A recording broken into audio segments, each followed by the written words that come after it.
Hello and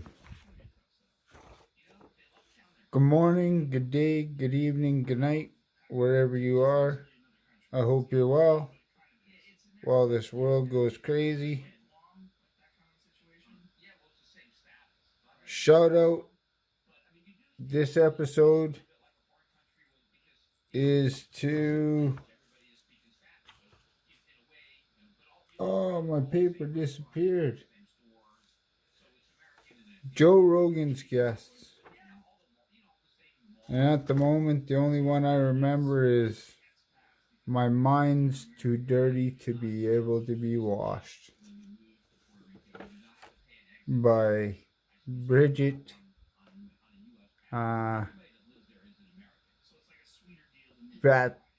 Fantasy Pepsi, or I don't know. I'm your stumbling verbal host, Eeyore's Lost Tales. This is my channel's disclaimer. Take a moment, pause, read it if you like, if you haven't previously. Now that's out of the way. Let's start to begin.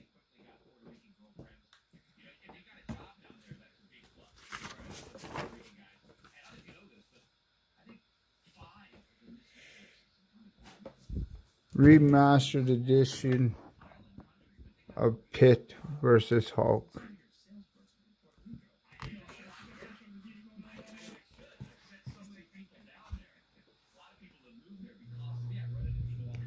Peter David Rader, David Cohen, penciler. We got a colorist, a letterer, an inker, editor.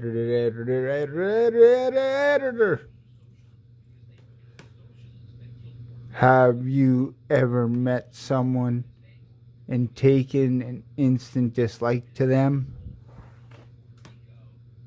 There are others, though, who consider that theory mere fantasy. All that matters is the here and now reality. There are some who believe that we move in karmic circles throughout our lives, encountering the same souls repeatedly.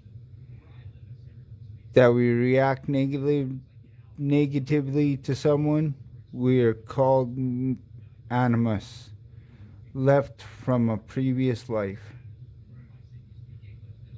And then there are those times when fantasy and reality overlap. Those times are called Pitt Hulk Rage. Oh shit, we're right into the battle.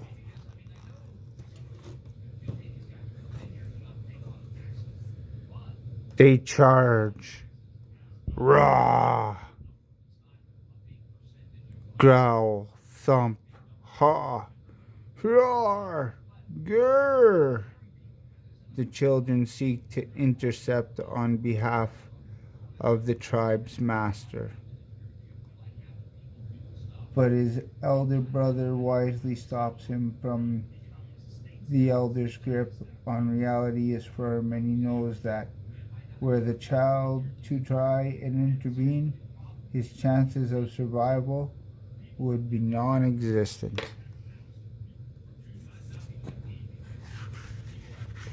Smash, bang, boom. We got Pitt beating the shit out of Hulk. And Hulk giving it right back.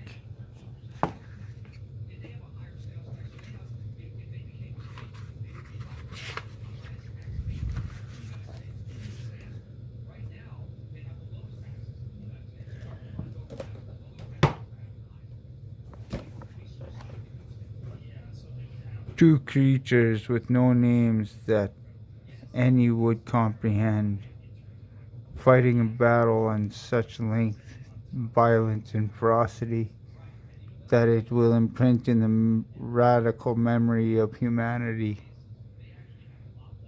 It will inspire countless variations in myth and legend and cause many an uneasy night for people who will awake with no clear recollection of what they've remembered. They can only pull their covers tightly around themselves and try to fall back asleep. The child realizes a moment before the other what is about to happen, feels the building heat, senses the long of the earth, writing about to release, and insanely smiles as if he considers it somehow fitting. Pitt and Hulk are bashing in each other's faces, both bleeding like motherfuckers, and then they fight up into a volcano. The volcano explodes. Pitt falls into the lava.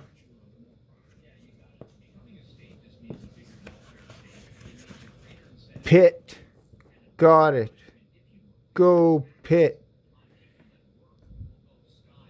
Pittdale University. This is it. We love Pitt. 'Cause Pitt don't ever take no shit. Prisoners.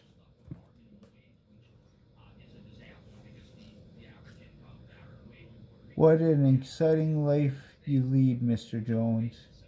It's funny, and please don't take this the wrong, but with everything I've heard about you and all the times I've seen your talk show, well, for some reason, I thought you be taller, bulkier somehow. I guess the reality doesn't always mesh with the fantasy, eh?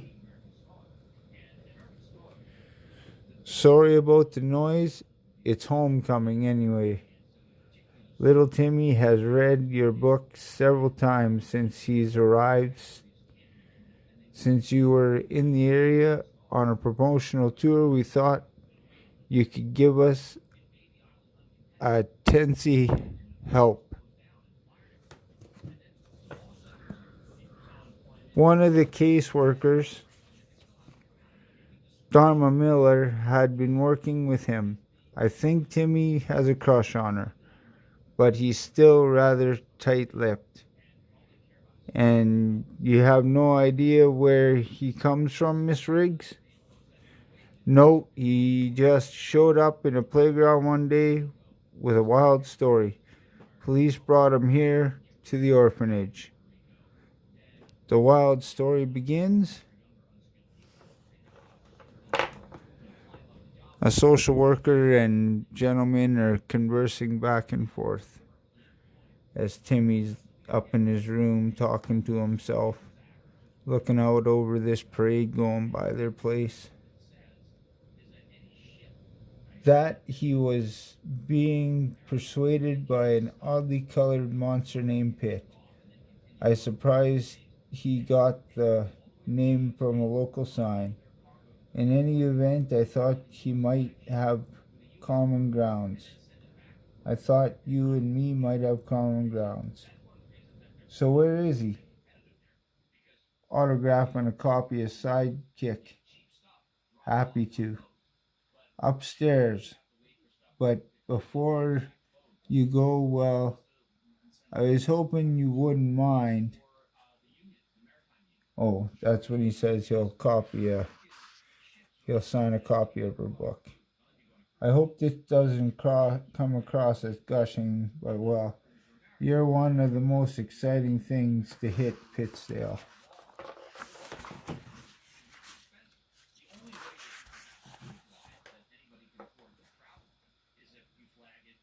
Unreality twists and turns around him, folding back upon itself.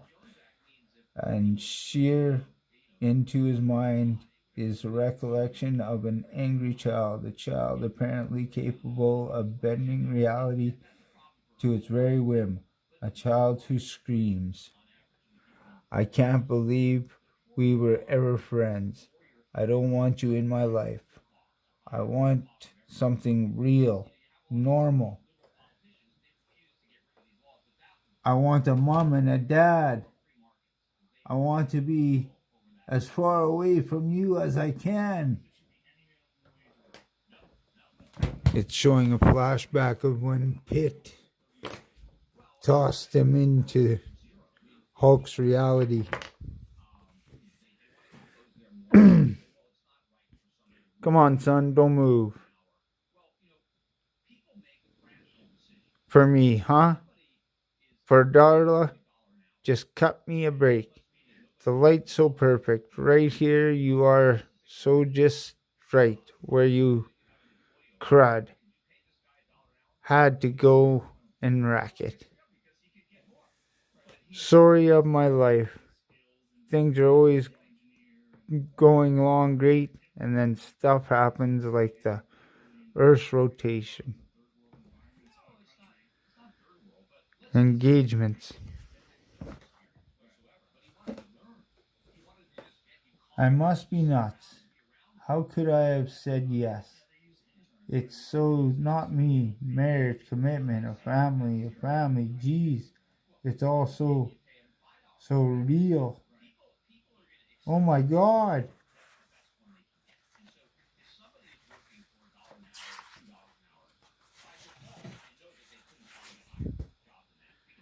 Pitt reaches into this reality. For a brief second, all that it takes, otherworldly energies surge around Darla, and then a world is ripped from Pitt, even as he is ripped from between worlds. The word, Timmy! Oops! Oh! Pitt comes through the portal, falls off the edge of the building, and onto a vehicle, causing a car accident. Mother of fuck! Don't move! I didn't move. Or, well, Pitt had not, in fact, moved. The outcome is the same. The cops just unleash. Help me, God, help me. Hi, you, Timmy. Last stand, planet Earth. I'm Rick Jones.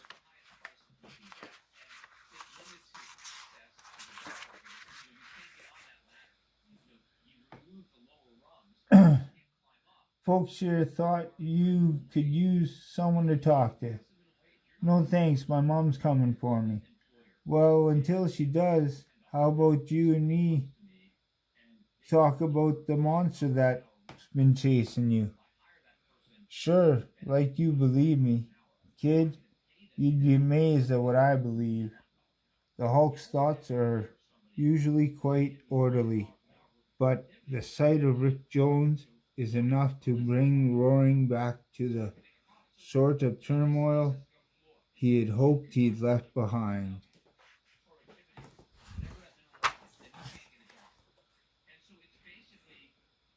He had not sought Rick Jones. He had just happened to be outside the TV station when Jones emerged to a throng of admiring fans. Then again, if Rick hadn't just happened to on be out on the military range years ago, there would have been no Hulk. The reality, positives and negatives of the happenings elude him at the moment. He is thinking only of a friend. But even as he reflects on it, he tries to dismiss it. What good is a championship of any kind, he wonders. Rick or even Betty, what good did she ever? Oh, right. What are you? remembering some kid passes by the Hulk. Is that gotta be the monster they called in about from downtown? Take him. Cops are shooting at the Hulk now. Who did that? Well, we have backup coming. Good. You'll need it. Hulk rips off one of their tires and plops it on the officer. Stop it. I'm warning you. Appreciate it.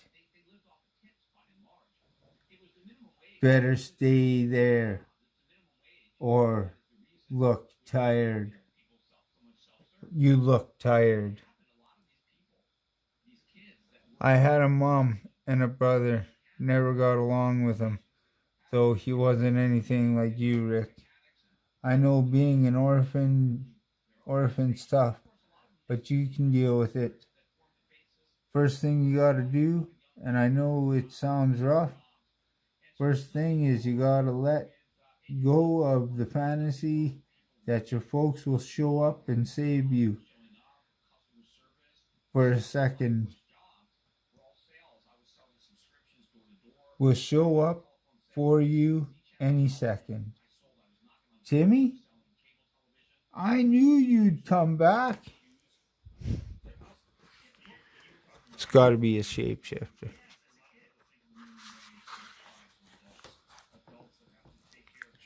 Dispatch. We need more backup. The monster is tearing up Bale and Bingburn over. I don't think I copied that dispatch. The Market Plaza is across town. He can't be there. Timmy is north of here. I can sense him. The connection in this world is even stronger. Whatever this world is, no matter, only Timmy matters. Pitt's up against the other cops and tosses their cop car. While on the other side of town, Hulk, he watches them swarm like nits. They call themselves a SWAT team. Appropriate since he can swat them easily. Too easily. Something within him, boredom, anger, sadism, who can say? Whatever it is, it requires amusement. Hulk goes bowling. And then he jumps into a cop car. Oh, we're in the purple. I can't read that. Repeating all units, the monster has torn up Delamere Plaza and is now heading north. A monster. Sounds pretty scary. On its current course, it's headed straight for Pittsdale Orphanage. The Hulk realizes that this unknown monster has probably just some reason zeroed in on Rick Jones. Why doesn't matter? Why doesn't matter? Jones always had a way of being a trouble magnet. So he's in trouble again. So what? He's been nothing but a thorn in Hulk's side for years. He's blast him. Looks like in this lifetime Rick Jones stole Betty. Here. Oh, now stay out of my way. Need to find him. He can feel the boy's presence as clear as he can feel his own heartbeat. It's another shot of Pitt throwing the cop car away from a different angle. The boy who spent happier times with his grandfather. The boy whose loss of innocence unleashed a hidden terrible power. The boy of whom Pitt is forever bound. The boy, the forest, the stick around them as they go off the beaten path, themselves beating themselves a path.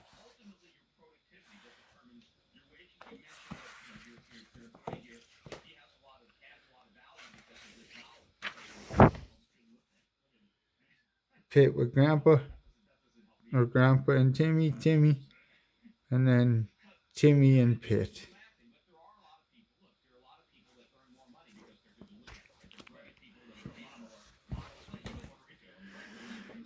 Come, Timmy, I have your old room waiting for you, just like, Pitt. Uh, he keeps not at the boy for the cold, flickering eyes, but the woman. Bruce, I knew sooner or later you'd. He doesn't hear the rest of Rick's greeting. Indeed, he's barely registering the beating of it. Instead, he cannot tear his eyes away from the woman. The woman who looks much like Betty Ross. But what you doing here? There's a monster coming. Pitt. It's gotta be. You have to help us. You will, won't you? She puts her hand on Hulk's hand. Bruce, what just happened? It's like he saw a ghost. Bruce meets Pitt in the forest. Have you ever met someone?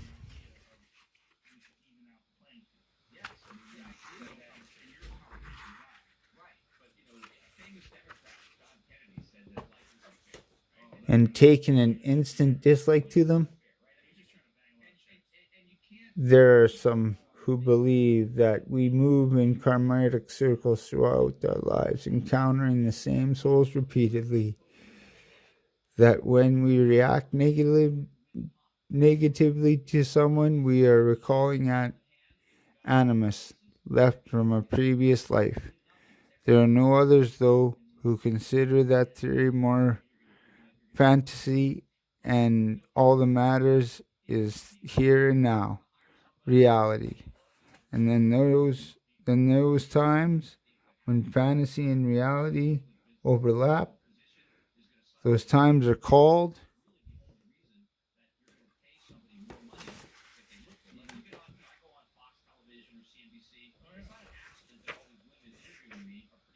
conflict. Go away or I will hurt you, Hulk says to Pitt. Kabam! Their first bash. I love you, Timmy. I've always loved you. And from now on, hold it, lady. This is too weird. You come out of nowhere. This Pitt thing shows up like out of nowhere. There's something way bizarre going on around here. Me. Oof.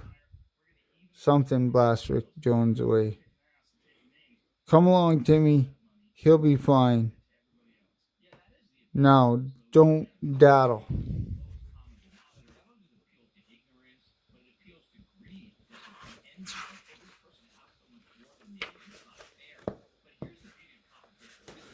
I gave you a chance, you inhumane.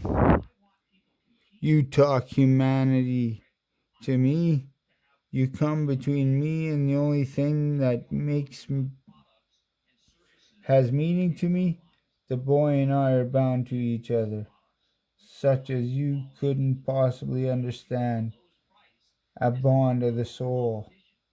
You know nothing of me, Pitt says to the Hulk. Hulk says back, of my soul, of my bond, of the woman I love, you know nothing. Ugh! Pitt slams Hulk onto his head, grabs him with the chains, wraps around his neck, whips him around. I know all I need to know, and that is more than enough. Leaves him smashed out into the world.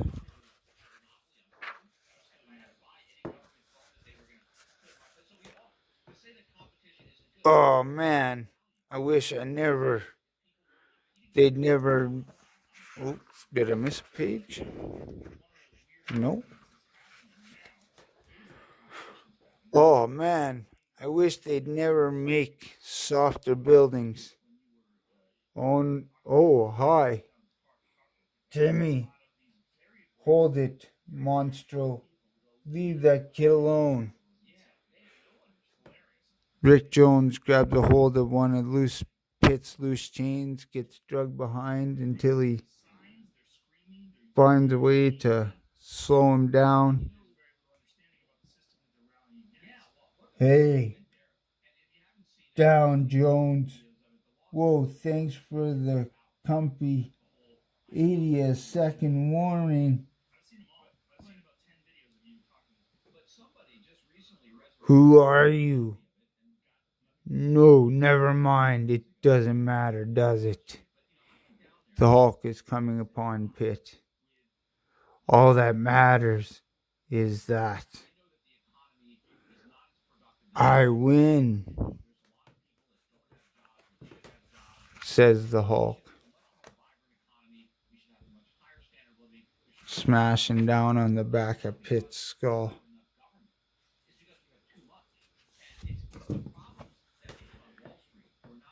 For a moment, just one moment, he's considering holding back the next blow to find out more about this opponent. And then that moment passes. Kabam! Punches him into the air and shoots off the ground following. Mr. Jones, that was the Hulk, wasn't it? Yep. Is there any way to stop them? None come to mind. Then what'll we do? Charge $5.95 to watch it. Everything's gonna be great, Mom. It's gonna be.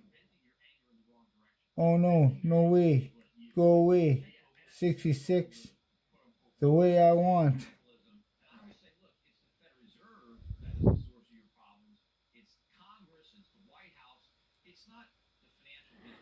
Rack 'em, rock 'em.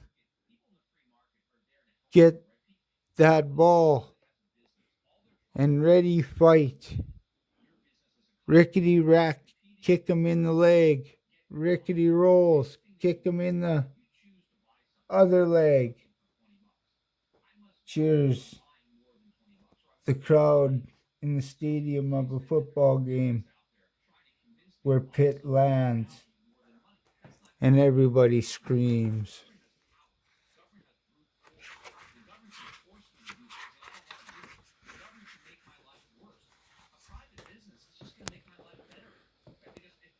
The players bawl in game forgotten dash a full stream from the monster at the other end, only to run a foil of the monster at that other end. The Hulk pauses a moment to see the early blows had an effect on the opponent. The hesitation is a mistake, and the answer is self-evident. Wham, bam, Hulk gets him back, smashes him into the turf, folding up yards and yards of turf behind the Hulk, and Pitt comes in. This wasn't your business. Yes, but I decided to make it my business. leaps out of the way as the Pitt comes crashing down. But the Pitt gets in a couple face bashes. Then you made it a very, very, very bad decision. Two-hand fist pumps smashes the Hulk. No, it's not fair. Why can't anything ever be the way I want it to be? Timmy? What's happening? Back to the brawl. Timmy, what are you doing to yourself? To us? Don't you see? You can't bring Mom back. You can't. The Hulk hears Pitt monologue and realizes that this isn't an ordinary circumstance, that apparently the alien's being is whacked with apparent human turmoil. Just as the Hulk is at his core human, but even so slowly is moving further away from his human concerns. The irony of that is not lost on the Hulk. It's merely exploited. Once upon a time, it might have given him background upon which to build communication, but though these are not those times, and to the Hulk, it's just another opponent. One to be executed along with his foe. Ooh, Hulk's fighting dirty. No! I'm sorry, Darla. I just wanted so much. Oh, this is not good. Major League, no good. Door's jammed. I shouldn't really be moving you guys. Not after an accident. But in case you hadn't noticed, you're on the tracks. Timmy, can you hear me, kiddo? And where there's tracks, sometimes there's... Great. A train's a-barreling down the tracks. I warned you. I told you to back off. You brought this on yourself. Everything that's happened to you. Smash. Headbutt to the jaw. Pitt makes the Hulk bleed some more. Stay down.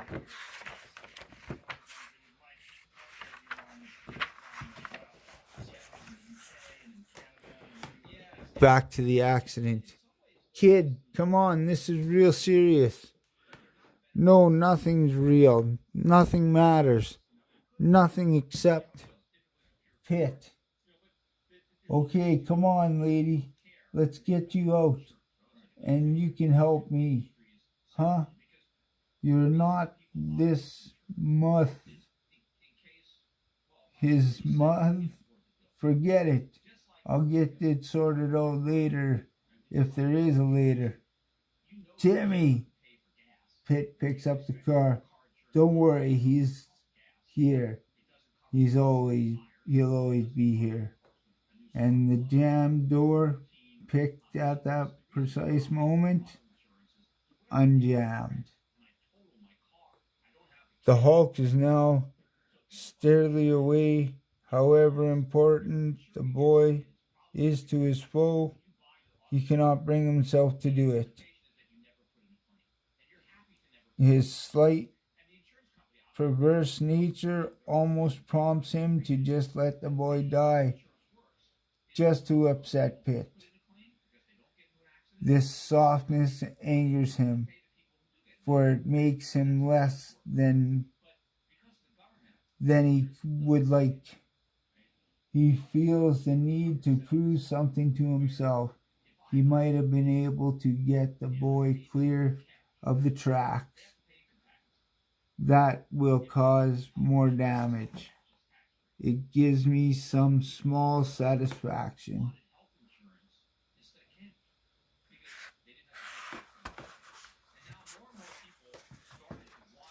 The Hulk takes a train up the ass.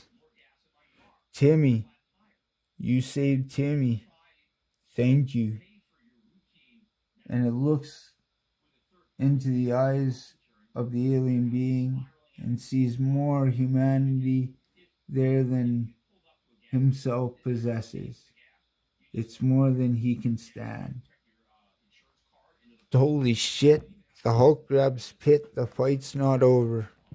In the midst of the prehistoric exhibition, they battle against their own evolution. Pitt strengthens his human ties, the Hulk leaving his behind. Each envying and pairing with the other has seen the best and the worst of each other. Everything that they both aspire to and fear they could become. They're tearing up the dino section, they're tearing up the bones. Rick and Timmy come in to find them. No, stay back, kid. No, not this time. It's all my fault. And it's got to make a few drafts. And I've got to make a new draft. I made Darla look and act like my mother and the Hulk's mom. But why? Because I could. Because reality stinks and I want one I like better. So I will guess I'll have to find another one. Timmy creates a portal, sucks in Pitt and himself, goes on a journey into a star. Timmy, I thought I'd lost you, boy. Why, you were wandering off to here. Just doing some wool gathering? Yeah, Grandpa, just that. What's this exhibit here? Skulls and ancient human beings caught in a lava flow. Yup. Never impresses me to see stuff like that, Timmy. Makes ancient history seem more real somehow, you know? Yeah, Grandpa, I know exactly what you mean. Elsewhere, Darla hails a taxi, not particularly wondering why she is in a different section of town. She accepts it as a dreamer does the unreality of a dream. And she goes home to think about children and all they demand, and one meantime inside Pittsdale Orphanage.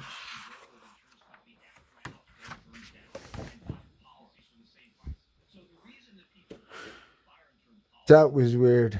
Haven't been this confused since that philosophy class I took years ago.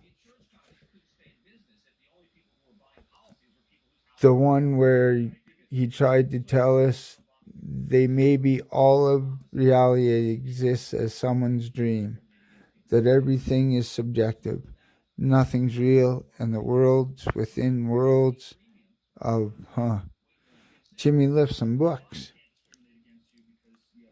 There was nothing great left of the great cities.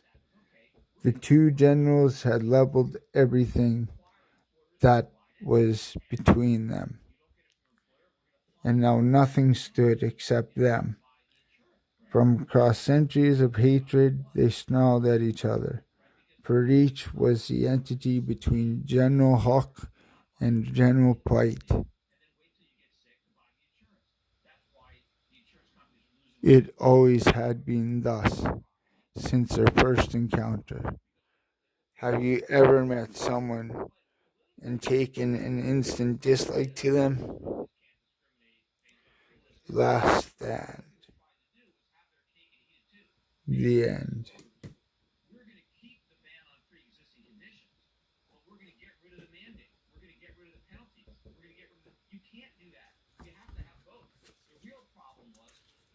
And that was Pitt versus Hulk, folks.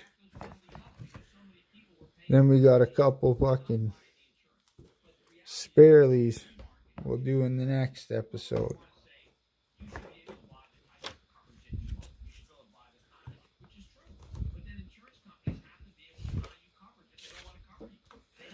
So, sorry for my word fumbles. I hope you're able to enjoy.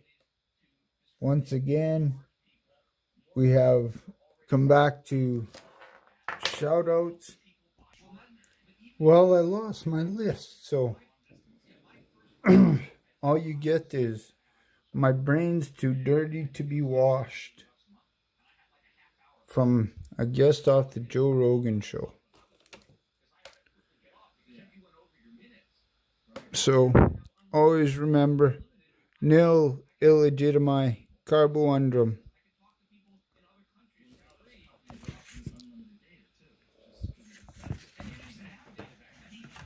So, from the Dr. Seuss caboose, in association with Concheese Productions, we'd like to say thank you for watching. Lick that like button, subscribe, turn off the notifications, stay positive, and I'll try and do the same. Take care of yourselves. See you in the next one.